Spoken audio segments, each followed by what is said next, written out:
and don't want me to Just put it in. Find some stuff. That and, you know, these things coordinated. That's what my relatives think. Everybody natural fireplace. I do too. There you go. We'll go work So there. you just go and look. Everybody can hear me. Mark the flavors, you know, looking at like a quarter. No, we didn't even get around that. Yeah, and I don't think. Hit a million different times just to determine. Yeah, As long because as they everybody get follows, blessed. you know, all you need to do is Like, have one feel out of of whack those and then things back to that usual. then My you brother can- was flying to Africa or something. All right, good evening. We're going to call the meeting to order. It is, according to my atomic watch, it is 1 minute after 7. According to that one, it is 7 o'clock. So we'll go with the 7 o'clock. So thank you. We are here for the May 8th Planning Commission meeting. And are there any comments from the public for items that are not currently on the agenda? Oh, there's such a crowd here. Woo.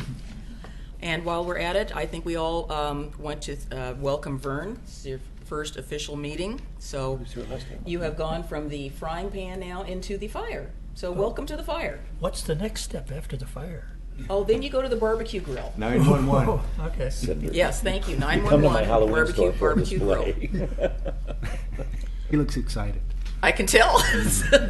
He's quivering with excitement. So. But anyway, tonight we have one public hearing. It is a conditional use permit, and we have our usual steps and things. I think for some of you, it's the first time you've ever been here, so we have to go through the whole spiel. So sit back and enjoy. Please put your tray tables in an upright position, and we will be taking off momentarily. After the fight. What fight? There's always a fight on the Making planes American nowadays. Airlines joke. Yeah. Yes. Oh, sorry. I only fly Alaska, You're gonna so give we don't up have your- any. We don't have any fights on I'm going to give up Alaska. my seat. Uh-oh. Would you like to give up your seat? For a $10,000. 5 minutes later, we start the meeting. Right. All right, on tonight's agenda, we have one public hearing, CU Conditional Use Permit 1701, Site Plan and Design Review 17-16, Variance Request 17-01 for the North Clackamas Christian School Modular Building. And I will try to, as eloquently as possible, read the quasi-judicial land use hearing script. And before we get into that, I will read that first, and then we will ask for ex parte or site visit comments from the commission, and then we will go into the staff report, and the applicant will come up, and after that there'll be questions, and then there seems to be nobody here in opposition, so we will not probably have any rebuttal, and we will deliberate, we'll make a decision, and then Damon's taking us all to Menchie's after the meeting. I don't like yogurt. It's bad milk. Oh, thank you. Somebody's writing all these thoughts down. You could learn to Call like us later. It's got bugs All right. in it. Bugs, okay. All right. I just read the hearing numbers, so I'll skip that. And those are on the agenda tonight. The staff report has been prepared for each application and has been made available to the public 7 days before the first public hearing. Hopefully this will be the only public hearing. The staff report identifies the approval criteria that apply to the applicant's proposal. Staff has analyzed that criteria, which is contained in the staff report. And please help us by addressing your testimony to the criteria. The quasi-judicial hearing procedure that the commission will follow is set out in state law, Oregon, and the Oregon City Municipal Code. And the hearing procedures are shown on the chart over there. Vanna, thank you. For the public record, anyone wishing to speak should fill out a speaker's card, which I believe I have them here. And they gave that to Pete. Speakers will proceed in the order in which their card is received, unless I decide otherwise, I guess. Sometimes they get mixed up. For the public record, please begin all your testimony by stating your name. Testimony and evidence should be directed to the applicable approval criteria. If you believe other criteria apply in addition to those addressed in the staff report, please identify and discuss those criteria and explain why and how you believe they apply to the application under consideration. A person may submit any written material while the public hearing is open on this application, and any written materials received by the city staff during the time period in which the record is open will be placed in that record. Written materials submitted during the public hearing must be presented to the staff in order to be part of the record. If a person intends to use PowerPoints, which I don't think you are, right? Okay, we'll just skip all that. So any person wishing to request a continuance to present additional evidence and testimony, keep the record open to respond to new evidence, must make that request before the public testimony portion of the hearing is closed.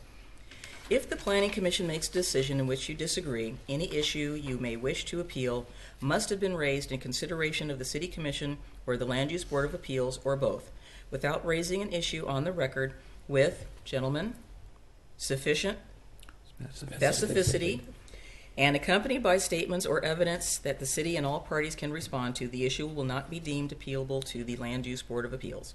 In addition, the failure of an applicant to raise constitutional or other issues relating to proposed conditions of approval with sufficient specificity to allow the local government or its designee to respond to that issue precludes an action for damages in circuit court. Just so you know, there's a long-standing joke about sufficient specificity, so that's, everybody knows it. We have that memorized. All right, gentlemen, has anyone visited the site or had any ex parte contacts? I visited the site this morning. All right. Nothing to declare from me. I have no ex parte contacts, and I have looked at the aerial and have been by the site on other occasions, but not recently. I looked at the aerials and looked at the property from the Hagen's lot. So I have a good feeling for the area. Trails in Shopping Center. No, the Hagen lot. They don't own it. I know. But it's where everybody knows. Nobody knows where Trails End is. Oh, okay. I'm the same as Damon. I know where it is. I've looked at the aerials and no ex parte contact. I visited the site yesterday afternoon about 5 o'clock and basically followed the trend. We didn't have notes on this trend, though, that from the Hagen's lot, you could, that was your best view into the back of the building and You're supposed to use your facilities. drone. But, yeah, Kidding. I didn't have my license. Actually, that was not the best view. So I did visit the site on Monday, and I went to the school and walked with one of the staff to the back where the property, the building's going to be placed, and just had a very brief discussion about the building and where it was sited, and looked over at the fence, and then drove around to the fence. And because the playground equipment was there, you really didn't get a good view. So I took it upon myself to call a couple of commissioners and mention that you could go over to the school and go see it yourself, and they were very helpful and accommodating. So that was my contact. I actually went right to the location. All right, is there anyone in the audience that wishes to challenge any of us about what we saw? Okay, all right. We're back to you, Pete. Okay, thank you very much for the introduction. I have a 20-slide PowerPoint, which is going to summarize my staff report. This PowerPoint is going to be entered into the record as Exhibit A. It says I'm out of range. North Clackamas Christian School Modular Building. Our filed. TVs are saying out of range. We can't see. We have a kerfuffle. You can turn around if you want to We continue. could. I'll work on your TV. Okay. File numbers, conditional use CU 17-0001. Site plan and design review application SP 17-0016 and variance application 17-001. Location is 19575 Sebastian Way, which is just to the north of the old Hagen store, Trails End Shopping Center, and to the south of the subdivision there.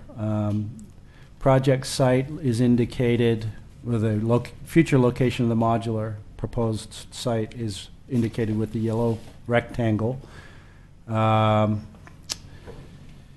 This is a Google Earth view.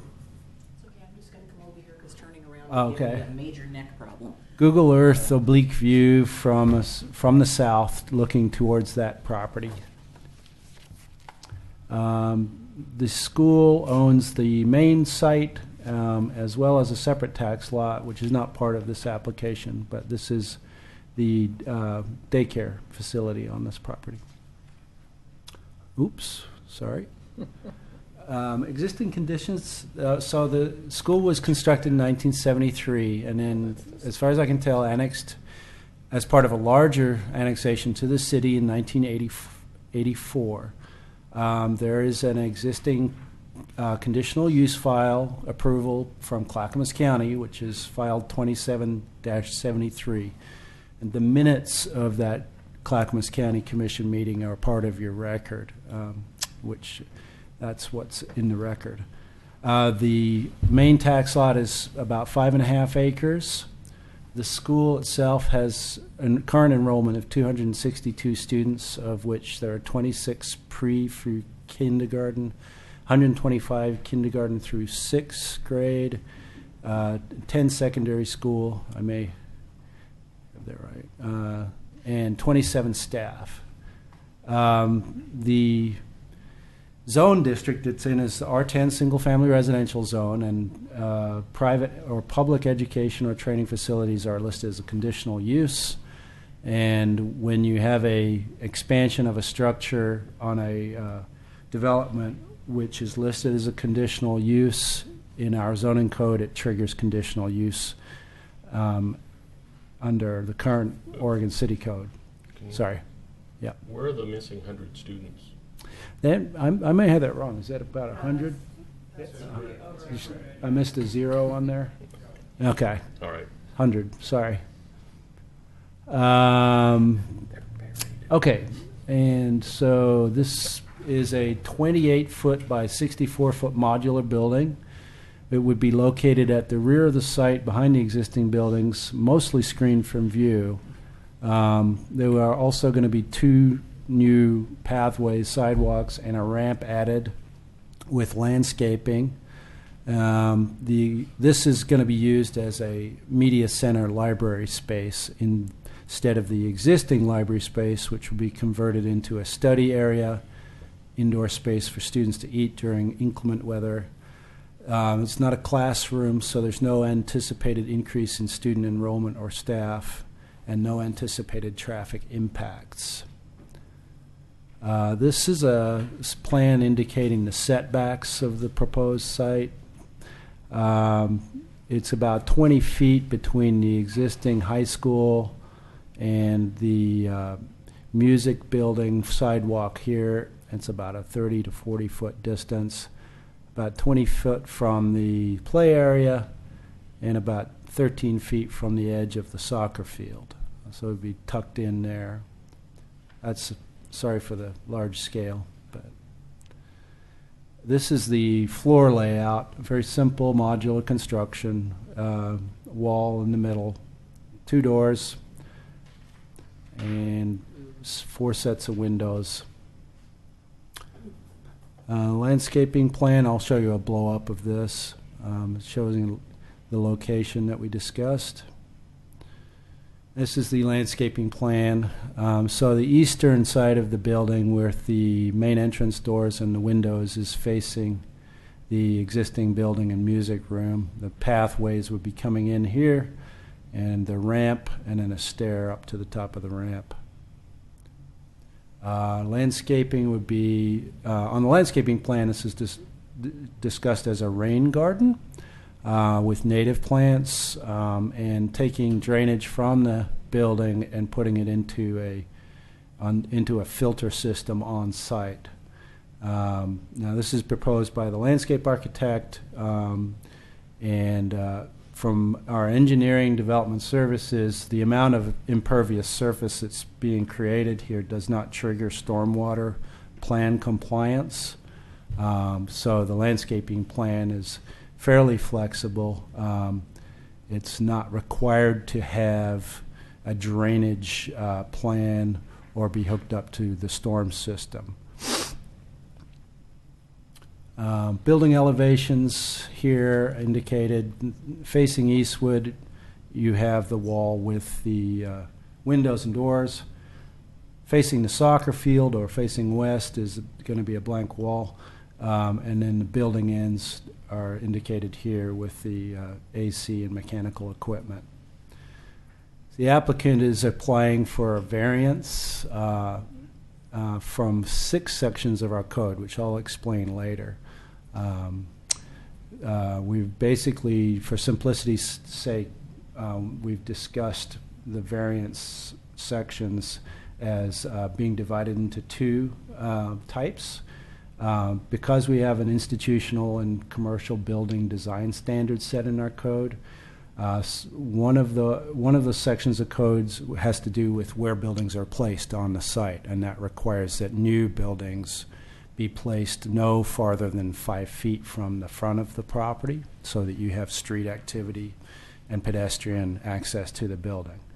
And the other aspects of the code have to do with the building and articulation and things like that. So I'll talk about that in a little more detail. These are the applicable code criteria that we made findings for in the staff report.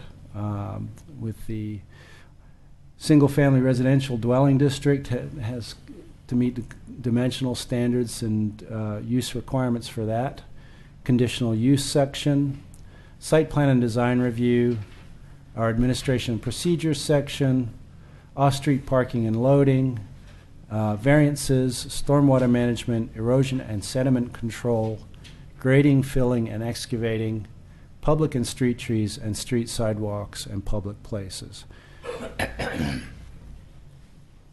The conditional use criteria listed as follows. First, your use must be listed as a conditional use in the underlying district. Then the characteristics of the site need to be suitable for the proposed use. The proposed development must be timely based on the adequacy of public facilities, including sewer, water, stormwater, and transportation. The use must not alter the character of the surrounding area in a manner which limits, impairs, or precludes the principal uses of that district. And then the use must satisfy the goals and policies of the city comprehensive plan that apply to that particular use. Additionally, permits for conditional uses shall stipulate any restrictions or conditions that are necessary to uphold the ordinance. And those can include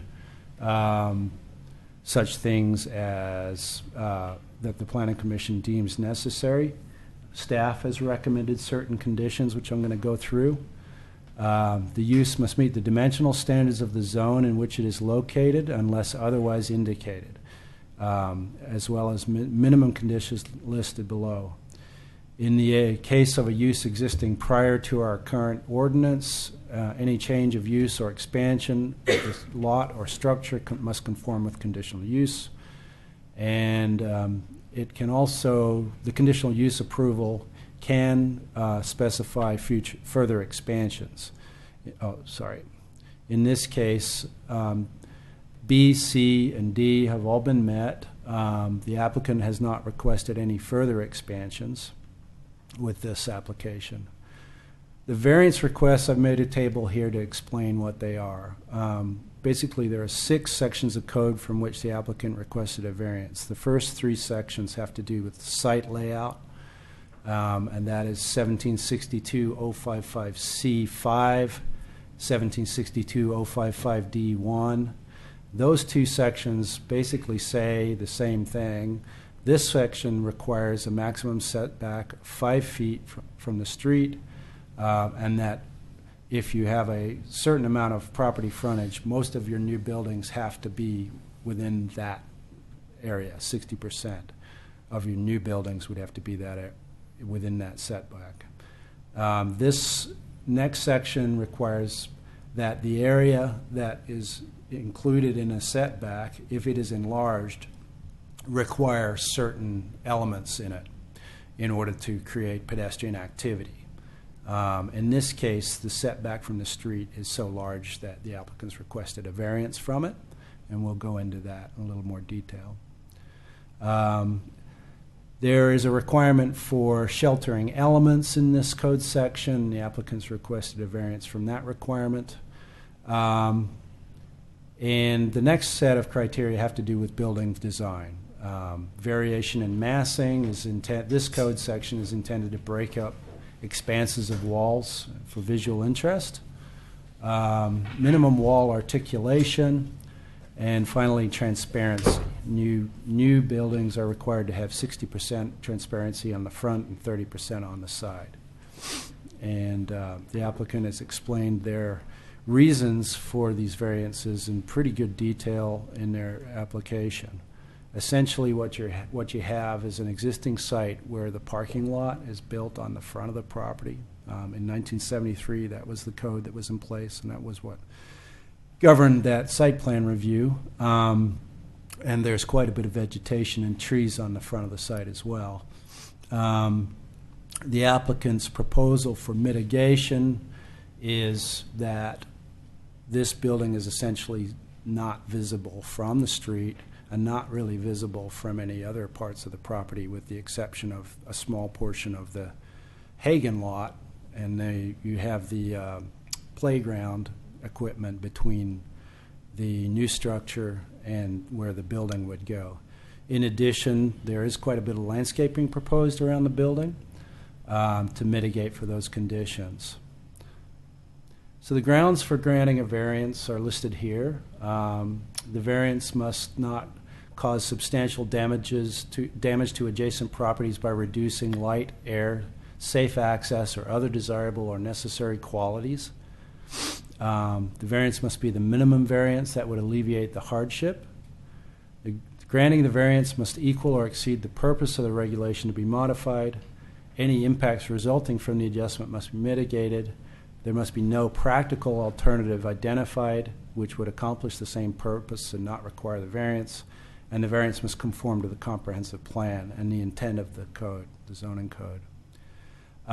We've recommended some conditions of approval for additional mitigation at the front of the site, with the other conditions of approval as well, and I'll go through those. The applicant has provided an updated landscaping plan, which I'll share with you at the end of my presentation, to offset the increased setback for the front of the property. So staff's recommendation is for approval with conditions for this application, and I'll go into those conditions. The first two conditions are from the engineering department. They're very standard. Erosion prevention and sediment control plan is required with the building permit, and system development charges are due and payable. We have specified that the applicant cannot use T111 siding. They didn't propose to use T111 in their narrative, but their plans did say T111, so I just wanted to clear up that by adding this condition. Number 4 is that the landscaping plan cannot indicate that you have bare space. Basically, this is a bark chip limitation, so that you have good and full coverage of landscape materials within 3 years. So we've asked that they add this specific requirement, restricting use of mulch, bark chips, or similar materials at the time of installation, except under the canopy of shrubs and within 2 feet of the base of the trees. And the applicant has provided a revised landscaping plan with that statement on it. Additionally, condition of approval number 5 requires that the walkways all be hard surface, well drained, and at least 5 feet wide. And the applicant's provided a revised landscaping plan with that statement on it. And we'll be sure that the building permit includes those requirements as well.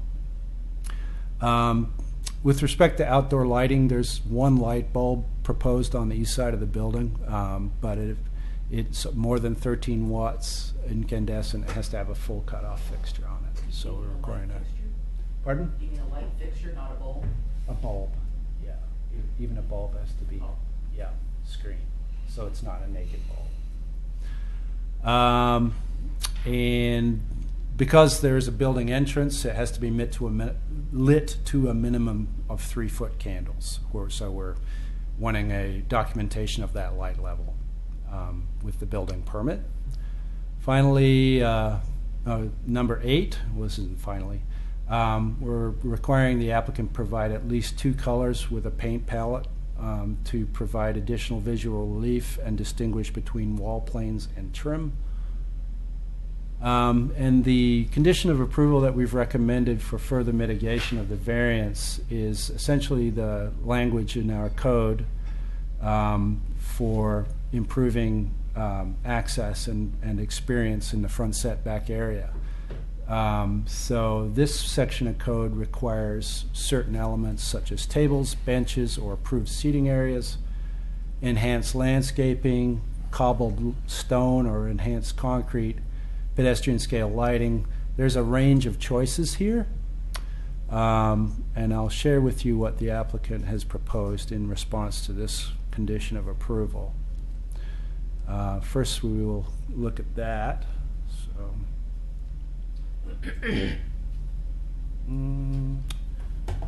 bear with me here.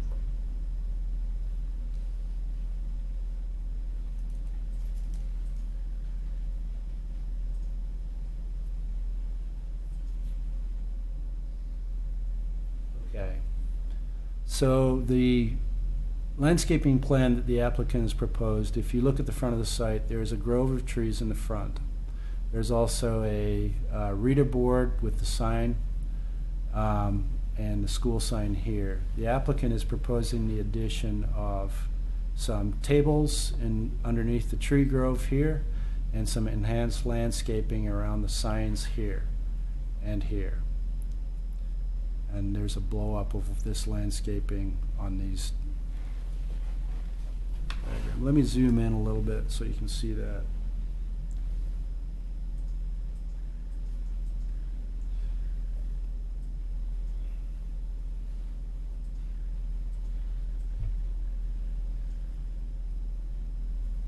So around the existing reader board, they'll be proposing some plantings here, looks like raised planter beds with tulips and daffodils. And the existing school sign, similar type of enhanced planting. And underneath the tree grove, 2 new 44-inch diameter round picnic tables with 3 bench seats each. The other revision to the landscaping plan indicates the conditions of approval that I mentioned earlier. Sorry. With the addition of the notes restricting bark mulch and chips and walkways being expanded to 5 feet wide in this location. So with these additional landscaping proposals, if the Planning Commission is satisfied with them, staff feels that they are adequate to approve the variances, in addition to the findings that we've made in our staff report. And if the Planning Commission agrees, then we would ask that certain conditions of approval be struck from the recommendation. Those would be conditions of approval 4, 5, and 9.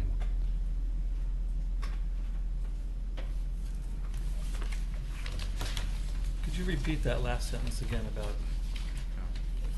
Yeah, so if you're satisfied that the additional landscaping proposal, and the applicant is going to send around a hard copy of this plan so you can see it a little bit. What does the outdoor cafe have to do with it? Yes. Well, that's in the code. That's a choice. They're not Okay. proposing that. What they're proposing is enhanced landscaping and tables and benches. Okay.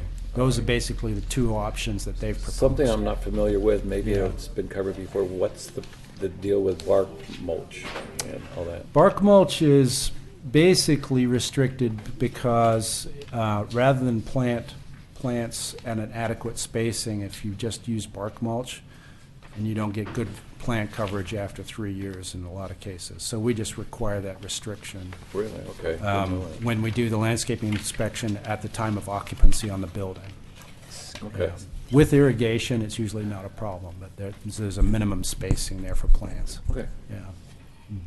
Question, Pete. Yeah. You showed some landscaping in the front of the school, Yeah, let me pull it up.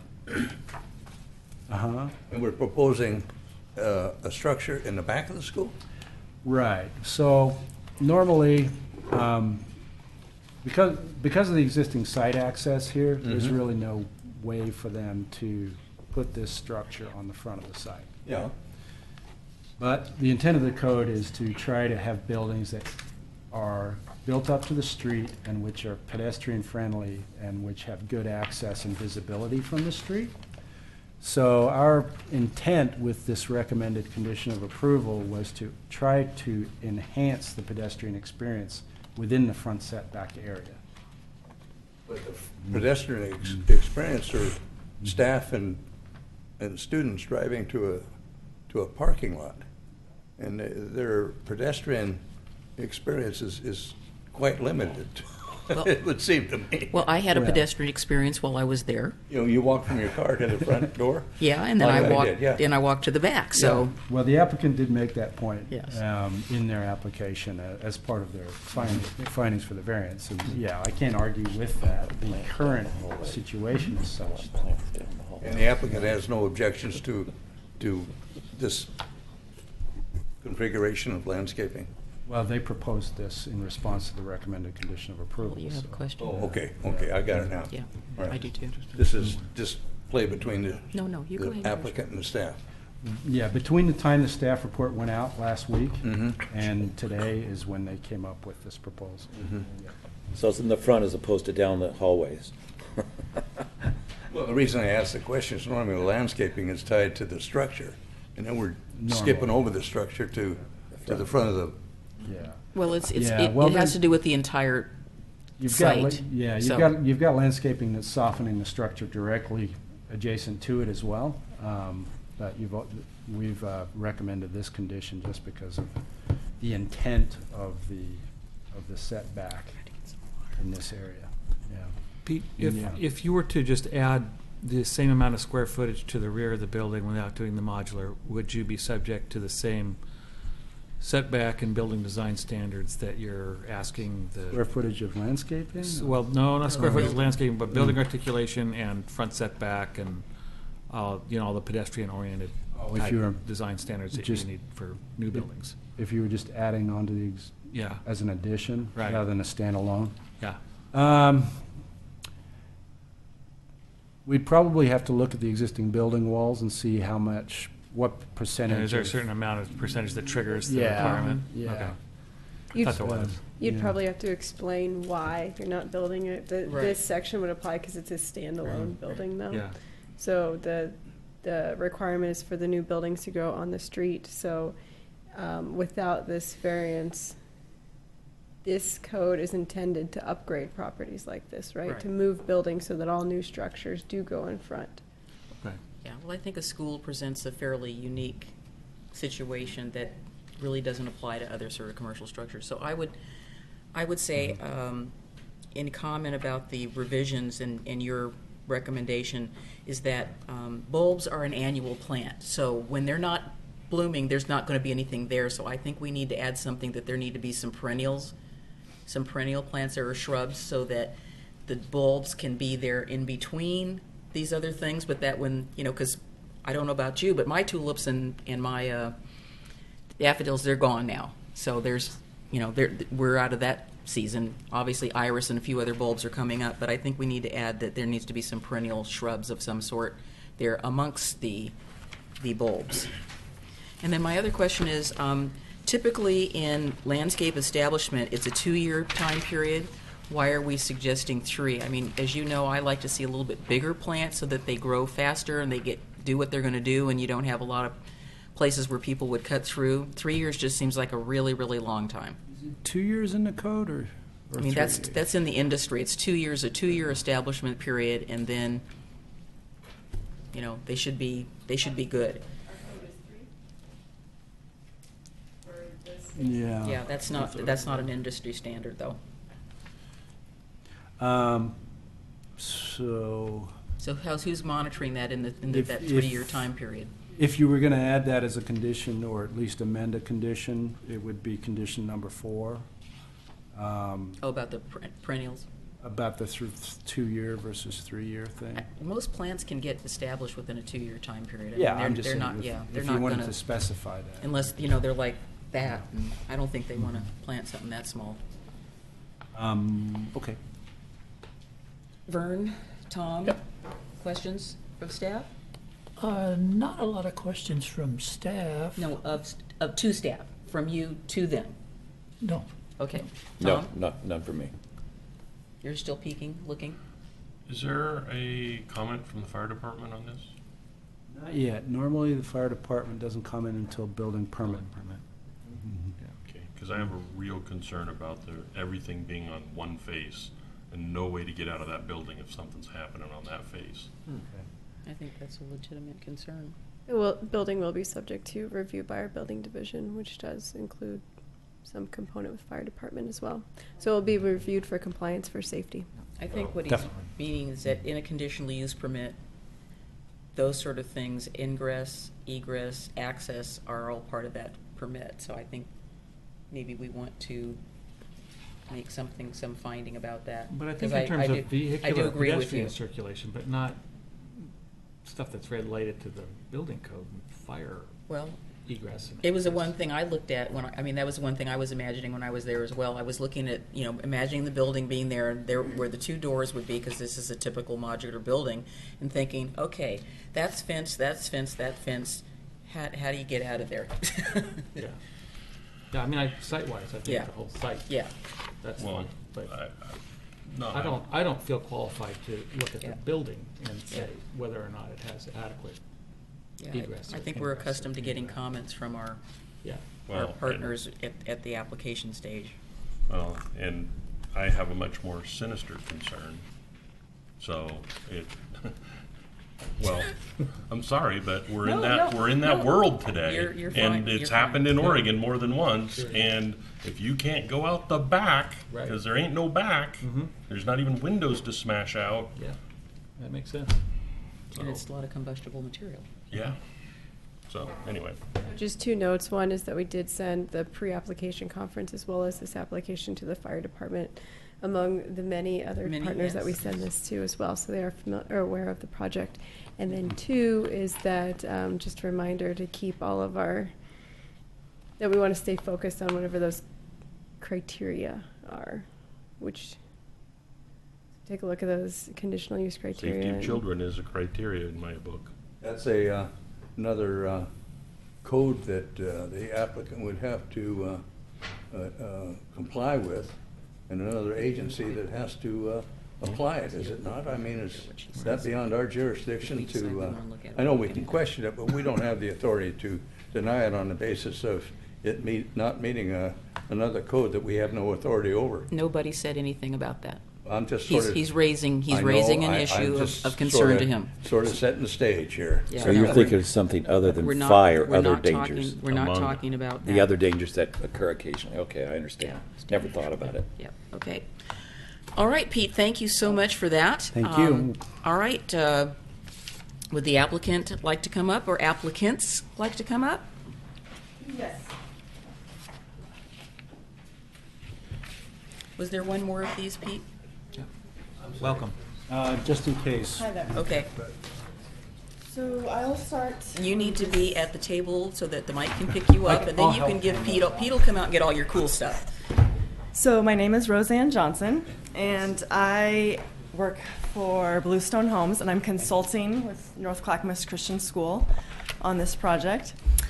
So this has been a decade in the making. The school has desired to come into the foray of the industry standard with technology and resources for their students to, go beyond what they've currently had available to them.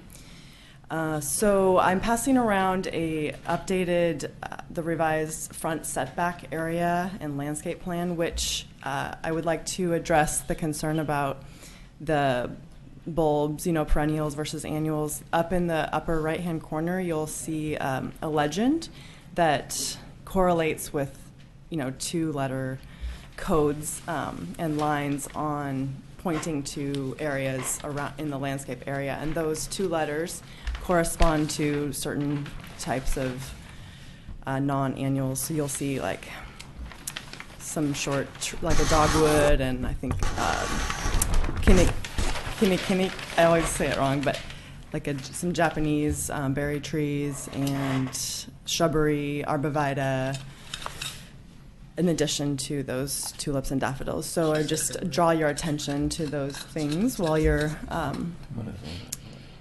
contemplating the Is, revised landscape. Is that plant legend on the same sheet as this, or is it on the revised? It is. legend? If you Okay. scroll over to the upper right-hand corner. Yeah, right there. Oh, okay. So,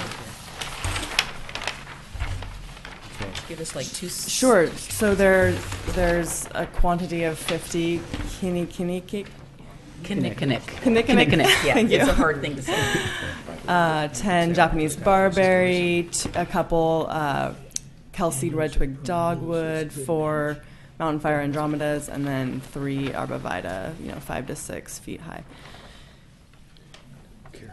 So while you're taking a look at that, I just want to reiterate that the placement of the building was intentional in the fact that the school has a very active soccer program for male and female soccer.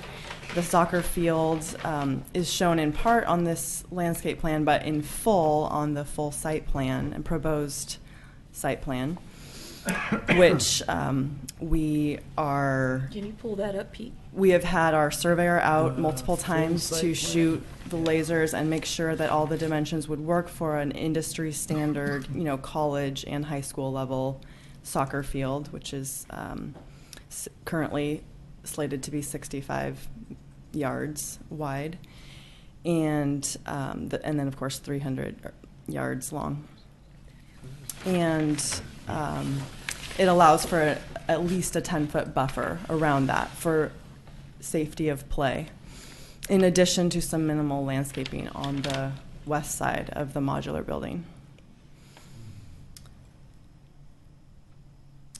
So the increased landscaping to respond to condition of approval number 9 is indeed the picnic tables with additional seating in the front and the enhanced landscaping around the signs. And then the number 4 and 5 is taken care of, as Pete alluded to, by the revised rear landscape plan, stating no bark or mulch chips.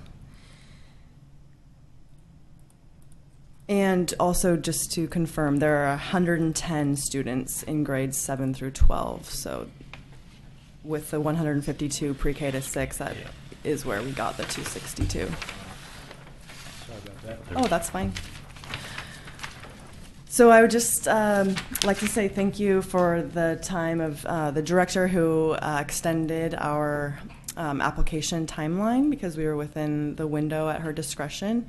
And so we thankfully made it in. And then also to Pete, our planner, who's been, very down to earth and responsive, and I've appreciated working with him. So we look forward to the comments and moving this project forward. Are there any other questions for me? Of course. Okay. Gentlemen?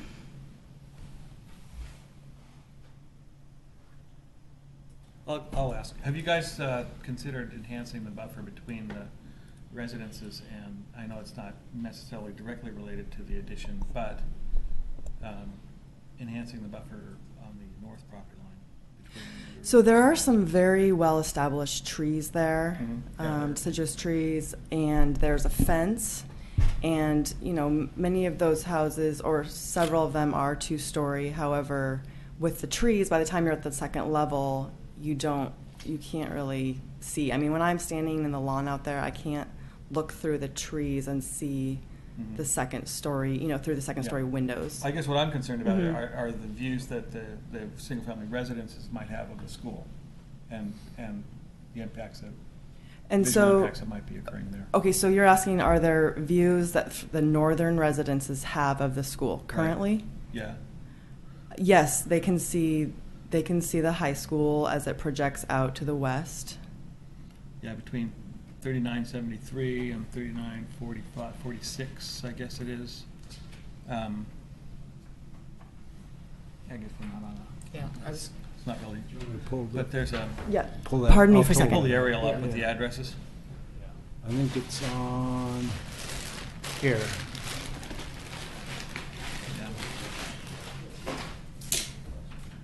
Okay, there's the soccer field. Okay, that's where I thought it was, but we had it zoomed in. Oh, yeah, this is trying to just get a neck ache here. Yeah, so there's approximately 20 feet there. And I might invite my, my colleague, Principal Tim Tuddy, to talk about that back area and what is used. I know there's a storage shed back there, but Tim? Right. Okay, There so actually, just this whole area. give your name. Oh, Tim Tuddy, I'm Hi. sorry. I'm the principal at North Clackamas Christian Great, School. thank you. This area back here is actually part of our Habitat, which is a program that we provide. It's sort of like an on-site outdoor school for our children. It operates all year long. We have an instructor that oversees that area. It is full of various types of common plants and vegetables. They do a sale at least once a year of harvested vegetables and so forth. So that whole area back there is a part of that program. I think putting any other vegetation back there would virtually it would destroy that habitat, which would be counter to what we're trying to do on our educational program. Got it. All right. Okay. Don't go away. So tell me the story about how you guys came to the conclusion about a modular building versus building. Anything else you want to add? Modular versus an addition Sure. to an existing structure? Sure. I would say I from figured that's from why my I figured so- that's why he's there. So I'll just say from the time that I've been involved, going through the building code requirements, and knowing that there's differences in the building materials that were used to construct at that time versus now, it made more sense given that those existing areas have walkways around them to just bring in a separate building, in addition to the fact that originally it was envisioned to be a temporary lease, was my understanding. And so we are still in negotiations with distributors as to what some financial arrangements can look like, whether it be a temporary lease or a Yeah, permanent. that was another question. Are you going to own this building, or you're just leasing it and it could go away? Or Sure. So let's let Tim answer Yeah. the first question, and then he can also speak probably to Sure. that second question. We're in the process of trying to secure a loan now, so that would be our intent, was to actually purchase it and make it a permanent. There's no desire, we've never discussed any possibility of moving this thing once it's in place, putting it on a solid foundation. Be honest with you, one of the reasons for this is we have other models that we've seen. We've been out to another site in Damascus where they have almost the exact same building for their library. We're very impressed with it, and it seemed like an easier way of going about this, still getting a quality building in place on a permanent site.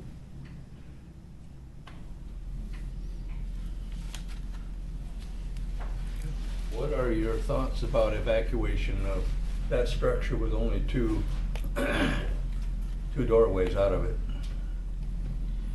Well, we are very well prepared for the evacuation of any building, and certainly I understand what your concern might be. Our students can vacate any building within seconds, and we do, as you know, the requirement in the state is a drill once a month, and we've got that down to a well-oiled machine. I have no concern about that. We've certainly been able to demonstrate being able to do so in a very quick and orderly manner. I mean, if somebody were to drop a bomb on it, I suppose, but if we're talking about a fire, the amount of time it would take for that to expand would be well beyond. I mean, we definitely would have that area out of there very quickly.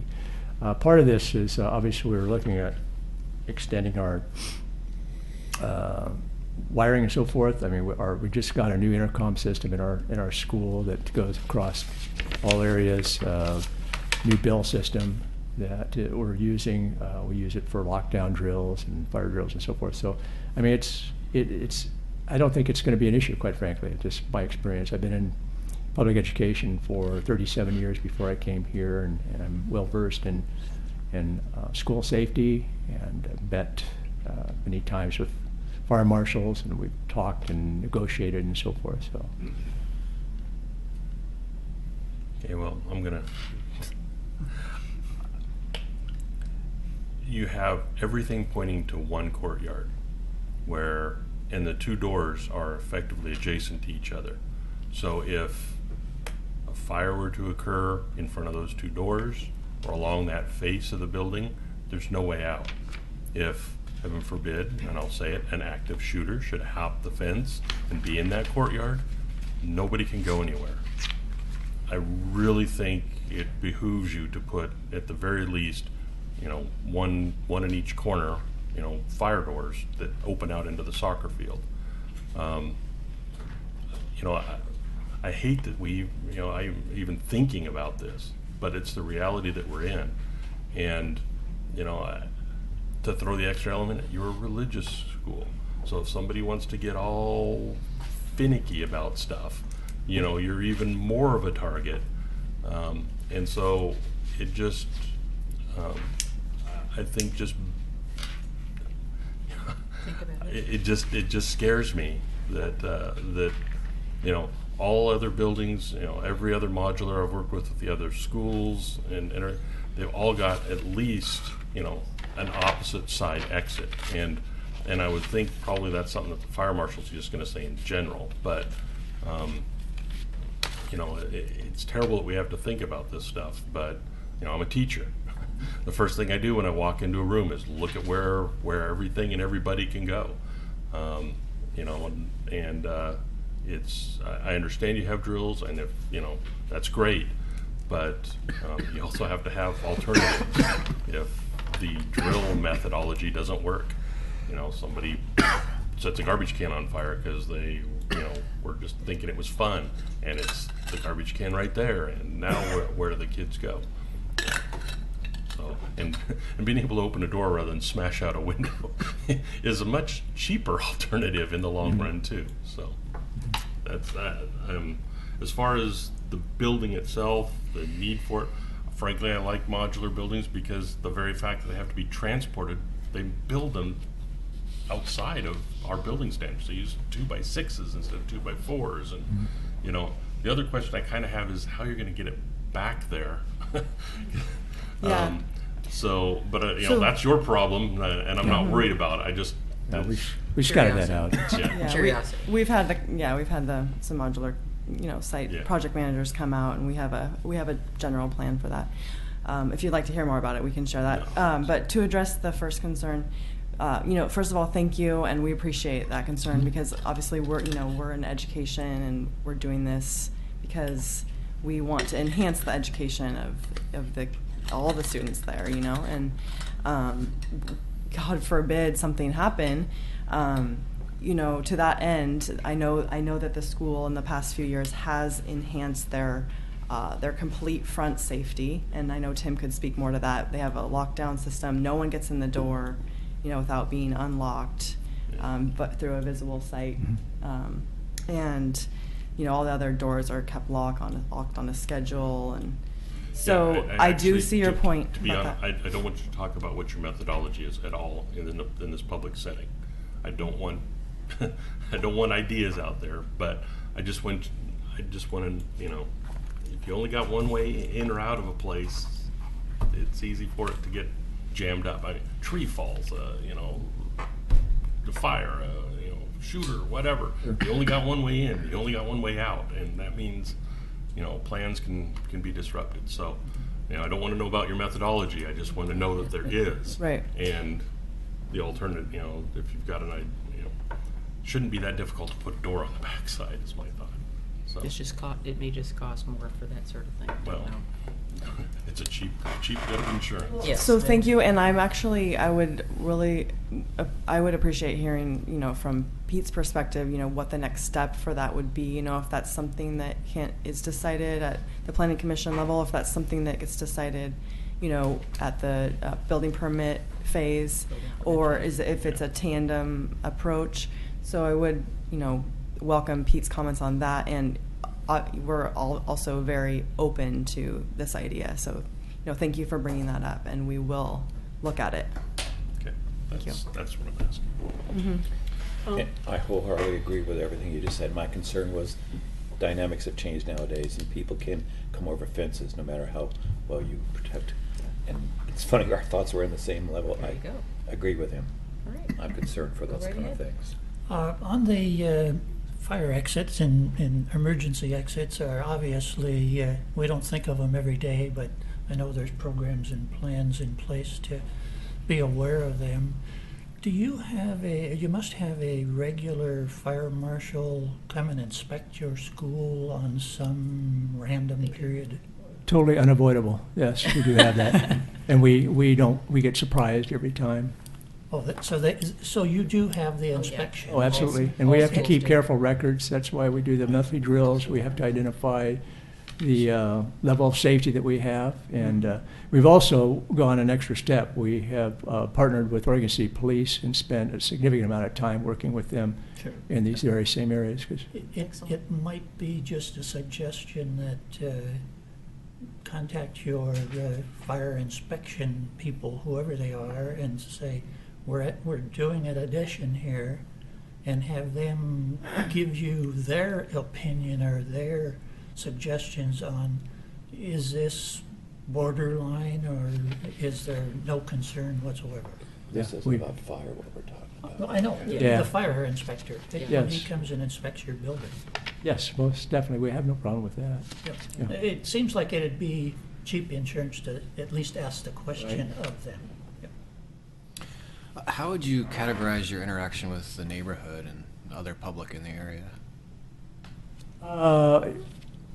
Nothing negative. We have very little contact. We're sort of buffered from them, quite frankly. We have a chain link fence all the way around our facility that's quite high. I have had, in the 2.5 years I've been there, I've had conversations with maybe one of the apartment dwellers whose child threw a baseball in our lot and was wondering why baseballs were ending up in her backyard, and we discovered that it was her own child that was doing that. So that's the only thing. I went to a community meeting when this first started here and presented it to the local community, and nobody had any objections whatsoever. But we've had good relations. We really don't hear from them too much. We're in a residential area, but we kind of come and go without being noticed too much. We're pretty well buffered. Great, thank you. One other question. Sure. Is that structure, can it be modified architecturally? In other words, can another wall be, or can another entrance be added to the back wall? I don't know. I'd have to speak to the company and find out. I'm certainly willing to do that. It's not for the design that we want, for what we need that building for, it's not a deal breaker.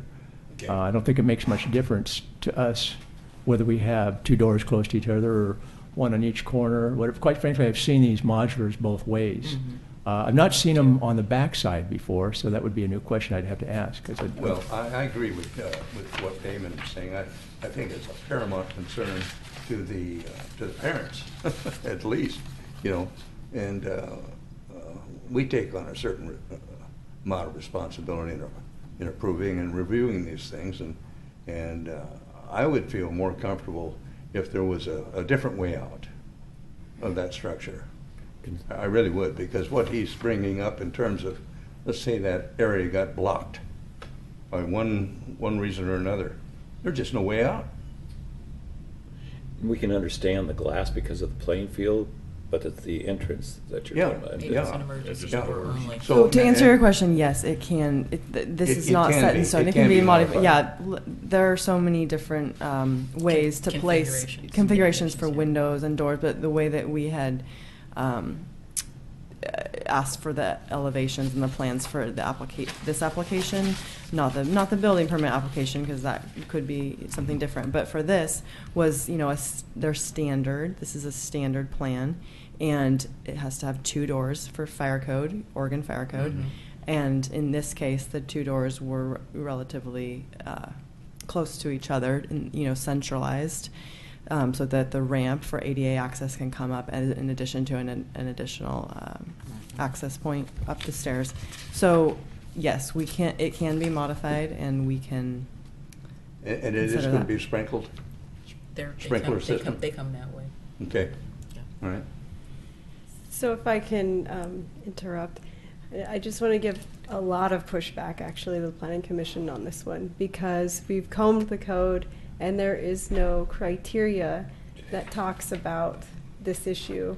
Yeah, of and we school do safety. appreciate that, and You they just cannot have- condition it if they're there not is doing. no They're not doing. nexus. They're just asking questions. So Okay, if I we just could- wanted to if we provide, could when just- you move forward in your Yes. conversation, you Yeah. can have I recommendations. don't and hear things anybody like asking that, for but- conditions that involve that. These are just merely questions of safety that, again, we're looking at a conditional use permit, which I think gives us a little bit broader purview because it is conditioned, and it's a school. You know, people have lots of concerns about schools. Conditional uses are about the characteristics Yes. of the site and Yes. not the doorways of the We building. So I just understand. wanted to provide that Yes. sort of We perspective. we understand. to push Where back. does- Denise, I've got one more question. Yes, sir. Because of what she just said.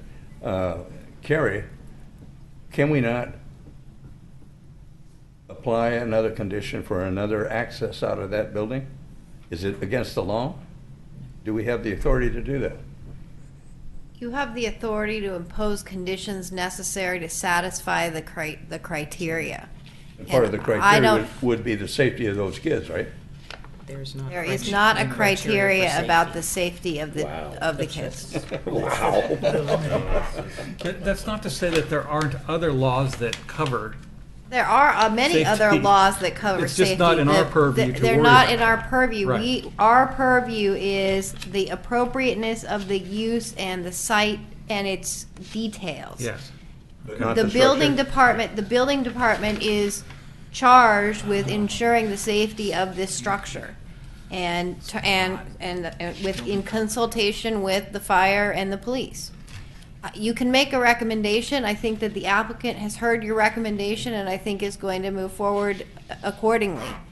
Yeah, okay, well, Yeah, before you that- guys jumped in, I was going to say that, so if you just give us a few minutes, I was gonna say, we can make a recommendation that staff pass this on to the appropriate agencies that we would like, this is something we brought up, we have a concern about it, it's not part of the approval criteria, but in order for us to be good citizens of the city, we've brought this up, and hopefully next time they will get their comments in during the time that we need to be seeing them and not afterwards. I So, can't say that I'm concerned, to be Yeah, honest. I'm just trying to condense everything that everyone has said, and I think we've had a couple of people to have it.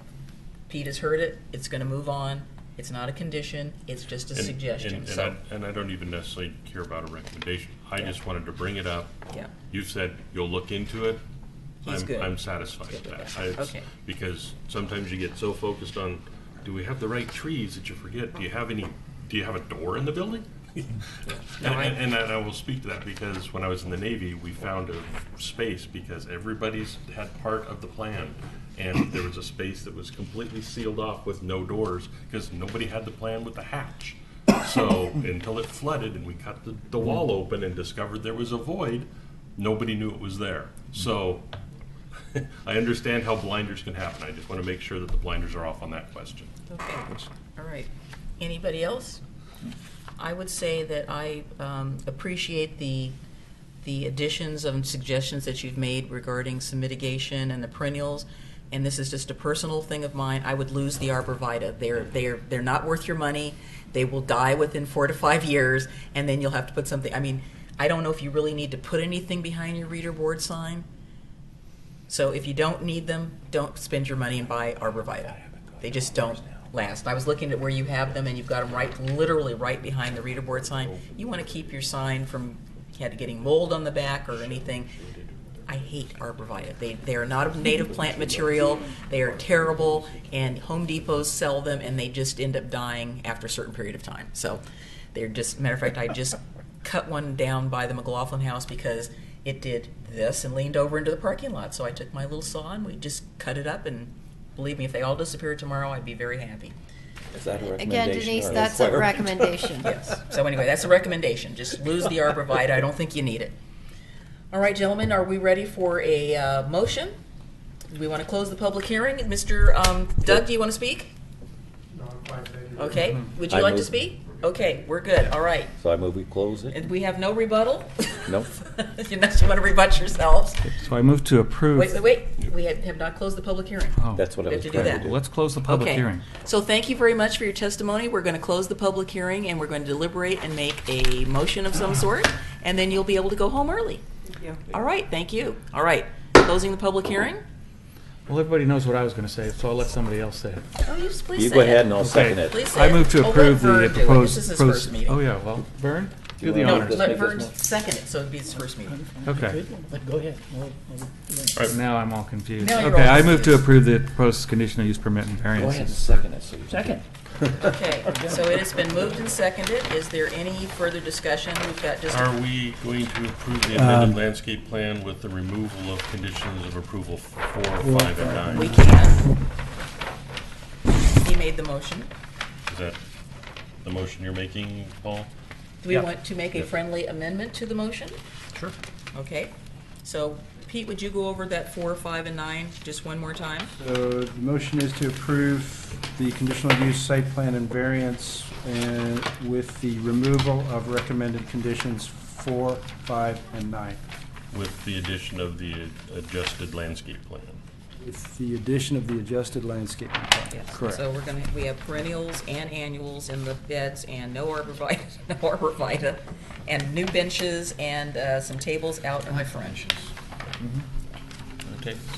I would just say be careful that they do not become reverse income housing.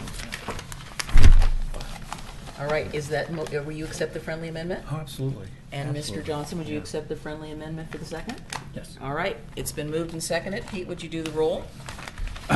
Commissioner Guile? Oh, we're starting in the middle. Yes. Aye. Commissioner Maybe? Aye. Commissioner Henkin? Yes. Commissioner Espy? Aye. Commissioner Mahoney? Aye. Chair McGriff? You forgot Mr. Johnson. Commissioner Johnson? Yeah. Aye. He said aye. Motion passes. Did you Okay, need I didn't Commissioner vote. Oh, sorry. I thought I heard a I seventh aye. said you forgot him. Okay. Chair McGriff. Aye. Okay. Motion passes 7-0. So, this is appealable within, 14 days. Yeah, if you disagree with our decision. You disagree with our decision, you have every right to appeal. All right, thank you very much for your time, and thank you for coming. And again, thank you for the tour. I appreciated it. And I'll look forward to seeing you guys again. Hopefully you'll have a little open house for the new facility, and we would love to come, so be sure to invite us. We'll show up. All right, thank you. Communications. Thank you very much. I just wanted to say that we passed our budget. Our budget committee passed the city budget. Urban renewal is today, I believe. Did we get any more money? Did planning division get any more money? No, did the community development department get any more money? So our budget, as you know, goes on a biennium basis, and it's in conjunction with our city commission goals. There were a couple city commission goals that did apply to the planning division. Specifically was the relocation of the community development department because our lease is up. I haven't seen the commission goals, so I don't know what they are, the new ones. Yeah, And they're obviously not there yet. they're not up yet. We try and wait to send them to you till the very end because there, again, is no connection between planning commission and city commission goals, so we just look at them in the city. Would they bias it? Interrupted when you were speaking about urban renewal. What did you say? They're here. The urban renewal budget, I believe, is tonight. So Oh, the okay. city commission, the budget committee passed the general city budget, but the urban renewal budget's a little bit of separate beast. Urban renewal meets when? Tonight. I believe it's tonight. The budget committee was reviewing the urban renewal budget tonight at the Pioneer Center. And the other thing, I just wanted to thank everyone in the community and the McLaughlin Neighborhood Association for the Oregon City Enhancement Day. We had a good turnout last weekend to come and plant plants, and McLaughlin Neighborhood Association took on the planter boxes on 7th Street, and we had quite a turnout as to planting additional landscaping around our parks. And So so if we you thank look on my Facebook page, you'll see all the smiling faces. I should have actually sent those to you, but I still can. I have pictures. You have your own Facebook, or McLaughlin Neighborhood has a Facebook? We have both. Okay. I I've asked our Facebook person to post on our site, but I posted them Okay. on mine. Good because to know. I got them that night. Pass this down to Pete. No additional communications. Okay. Going to reiterate that again for people to come. June 3rd, we will be having an event for Lone Lamp Falls Legacy Project with the grand unveiling of the preferred design as well as Phase 1 for the Riverwalk. Please join us. It'll be at OMSI from 1 to 5 p.m. on Saturday, June 3rd. Would that be available on the website at point? Because again, I'm Rose Festival announcer that day, and I can't come to that. You said event. something to me about that we were going to get some sort of a quick overview later on of what happened at the meeting. Yes, mid-June, we will be inviting the Planning Commission to join the City Commission at a City Commission work session. And during that work session, we'll go through the details of the preferred design in Phase 1. What date? I Did you say? can't quite recall. It's the, Okay. second Tuesday in June or so. Okay. And we The sooner will the better. also talk about Rick Williams and his parking study that's been done as well. The reason that I apologize. The reason I personally need to know is that I have class every Tuesday night until June 20th, and that's why I need to know like ahead of time. I'll send you guys a meeting request tomorrow. Anybody have any communications that they would like to relay to each other, to us as a group? Because you've done something cool and wonderful. Well, we had the third and final meeting of the What to Do About Beaver Creek in 213. Blow it up. And four, maybe five things are going to kind of look like they're going to happen as an interim. They've already done the extension up towards Fur of the turn queue. They're probably going to get rid of one of the turn lanes coming from the high school, turning towards up the hill, to turn that into an additional lane to queue for turning into Maple Lane. And they're looking at extending, when you come from the high school and you turn to go down the hill, you have to pause and wait for the light. They're looking at turning that into a long merge lane so that you can just keep moving and then merge. That should reduce all the queuing that's happening behind it. And then also looking at doing basically smart intersection for the lights so that we don't have a lot of green lights and nobody's there because we're waiting for turn signals to go and everything. So it'll be an integrated thing. The state still seems to kind of be pushing the really weird turn thing, but that's a little ways down the road. So hopefully that'll be discussed more when the time comes. What did you say about the Maple Lane, the turn? Well, currently a lot of people come up the hill, they make the turn towards Maple Lane, Yes. and there's no queuing, so they end up filling that first lane, waiting for the light to turn. So what they're going to do is take one of the turn lanes that's next to it, make it go away, so it turns into kind of a queuing lane. So for Maple. once all these two lanes come off 213, You just leave it. they're only There'll going be to go three one. lanes There you there go. Three now. lanes. Okay. And so the one can become a queuing for Maple, and then the other two will continue as they are. Okay. So, and then I have another thing for Laura. I don't know if it's really for you but it gets back to our little Cooperstown sign thing that we did.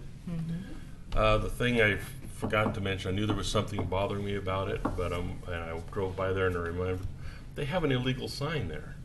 They have a little electrified barbershop sign right next to the great big towery sign. Yeah, I saw that. So we need to get on them. I was going to say you need to pull that out before you do anything else, because that was put in without any permitting, because it couldn't have been permitted because the other sign was, At the minimum. yeah. I think So- it's an incidental freestanding sign. No, it's not freestanding. It is hardwired into the ground and electrified, two-sided. Yeah, I saw that when I went back there again to look at that sign to see whether they'd made the Yeah, the changes to it incidentals yet. Are you saying it's We'll take a okay look at it. Yeah, I mean, if they had to get a conditional use to add two Variance. panels to Variance. the thing, variance, then having a whole nother sign means that they're already outside of their volume for the property. Off the top of my head, it's an incidental freestanding sign, so you get one big sign and then you get one smaller sign, and that's the smaller sign, but we'll double check on that. Okay. Sounds good. Can you get back to us on that next time we meet so that Damon doesn't Freak out. freak out? Move adjourned. Anything, Vern? No. Anything, Tom? Nope. You said your piece? Did Anything? you want to talk about the first meeting that we had with the Legacy? Oh, yeah, the Legacy, did you want to say anything about the Willamette Falls Legacy project parking meeting that we had with Rick Williams? That's what he was going to talk Okay, about today. go ahead. I didn't bring my notes with me. I took I lots didn't of either. notes. I just thought, we all broke up into groups. Rick Williams gave a really good talk on current philosophies on parking. Then we all broke into groups and discussed various types of design options for each, for a lot of different variations on what kind of parking we could have there. I sort of felt like we were being steered away from the parking garage idea, which is probably not such a bad idea. There could be other ways we can get around that, but I will say I did But it not was- expect that format, and even though I participated, I don't think that was the best format. I was hoping to have interaction with other people besides just the people at my table. Mhm. And I thought that we were supposed to be there representing groups or, talking about the issues our particular groups had. So being segregated like that didn't give you an opportunity to sort of cross-pollinate with other people because we weren't functioning as a TAC. It was just Yeah. like a, let's put all these dots on here thing. And I thought- I just wasn't expecting that. we had a theme sort of repeat itself in our group that, well, the owner doesn't have any kind of a plan, so I don't know why we're doing this planning now. And I thought that it was probably even more advantageous for us to do the planning and develop the framework so that when they do come up with the plan, they can fit within the framework that is developed by the general public or, Can I say or the something? participants. If I can say something. Please. Anybody This is who's your time. anybody who's followed me on Oregon City Chit Chat, I've asked for the last year, how come Oregon City residents don't come downtown? Every one of them says parking. In the last 3 weeks, for example, only 3 people from Oregon City downtown, and they say they hate the parking downtown and the traffic. I've said this many times before, but most of my customers come from West Lynn, Gladstone, Milwaukee, and our own citizens keep talking about the traffic. And I've said, well, they may consider something down there in that area, like a parking structure. Now I'm kind of hearing from you that they may not be considering, but Yeah, that's what everybody's I- pointing to is we need some kind of a parking facility of some sort down there to attract our own Oregon City residents downtown, especially if we're going to get tourists too. Can I give you the counter view? Sure. Because my schedule is extremely flexible right now, I will tell you unequivocally, I never have a problem finding Neither do I. a place to park downtown. Yeah, So I I don't think either. it is a baloney salami perception. I do I mean, too. seriously. Yeah, I think you mean, can do it. And all these other people from West Lynn, Milwaukee, I'm- Gladstone can find parking. I know, and I'm not parking directly in front. I mean, believe me, it's Okay, you got to walk a ways, right? No, Yes. it depends. I'm usually in that Settlers Corner, U.S. Bank, a nail spa intersection. I never have a problem finding if I have, Yeah, and I usually I only understand drive. that. I usually only drive if I'm going from there to somewhere else afterwards. I understand that. And so when I go down there, and even if I'm down by you, boom, there's parking. Well, the point of that is though Yeah. that's the idea. Perception, I The understand. perception, I understand. so they don't come downtown. And no matter how many I put out there, 12,000 membership on that, and no matter what I say out there, everybody pipes in that there's just no parking or the traffic coming off the bridge from West Lynn. But if they we're going to wanna- attract a lot of tourists, If they want to there park isn't going to be directly a in lot front of where they're traffic going, down yeah, there they on that probably main can't do street. that.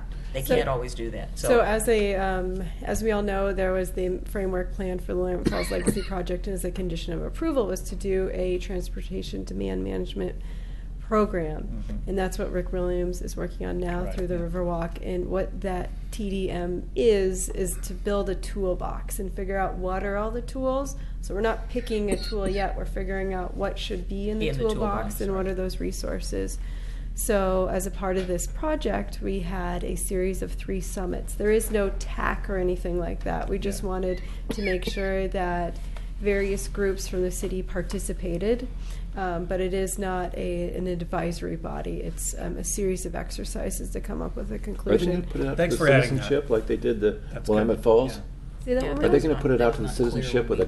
Oh yeah, kind of it a is. meeting? There are But it was gonna citizens be that that. came Okay, to it. sure. So we have a series of 3 summits. We've had the one.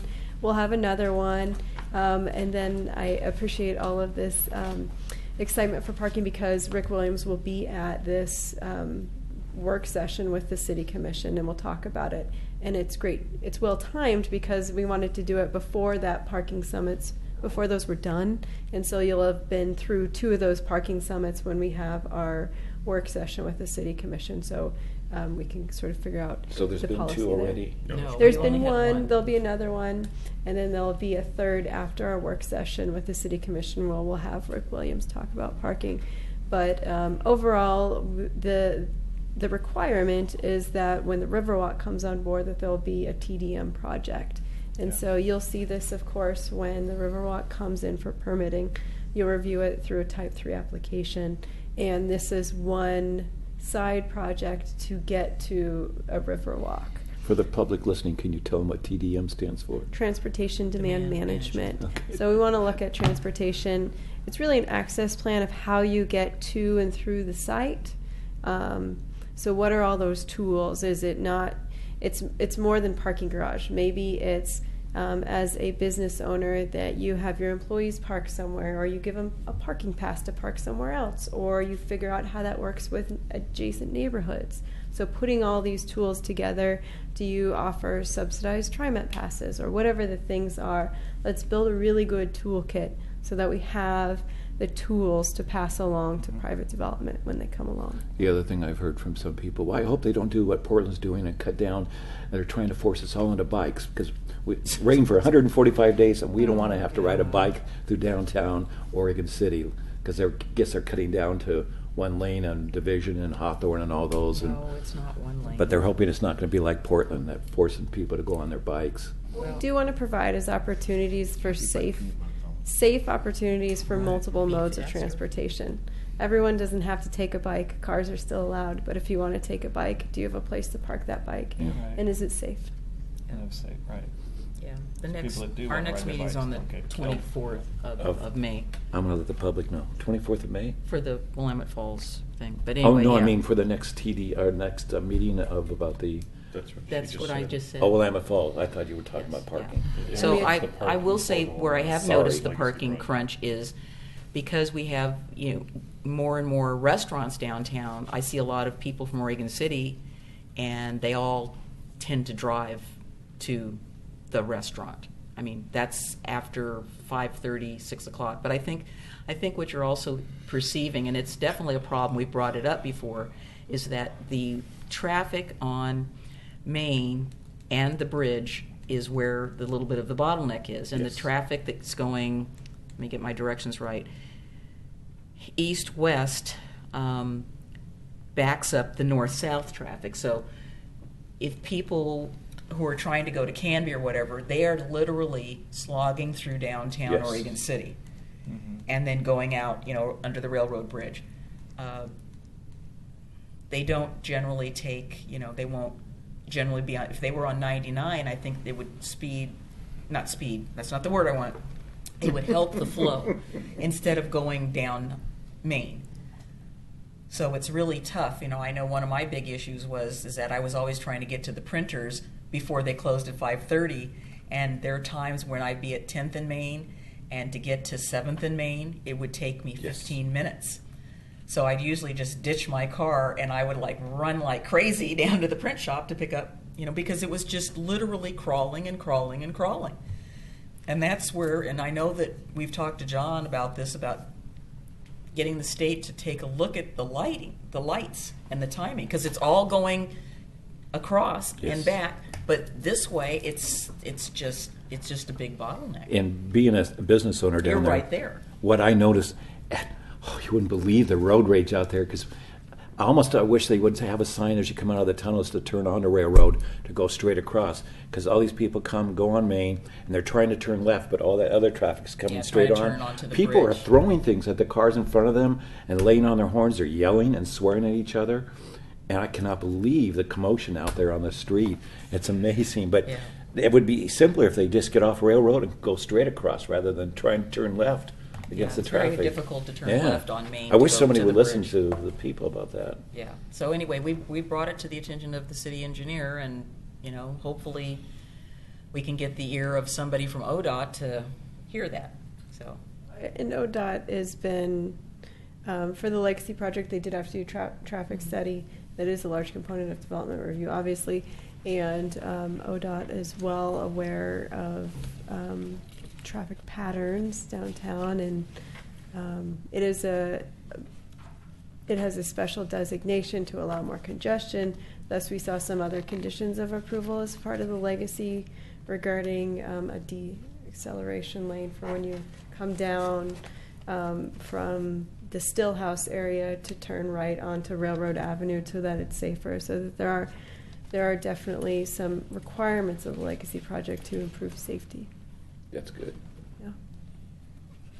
Before All somebody right. shoots That's somebody. it. No more updates. gentlemen, it's a pleasure. See you all this evening. Thank you so much for your time and diligence and doing your site visits and whatnot. And those are some really awesome socks, Zach.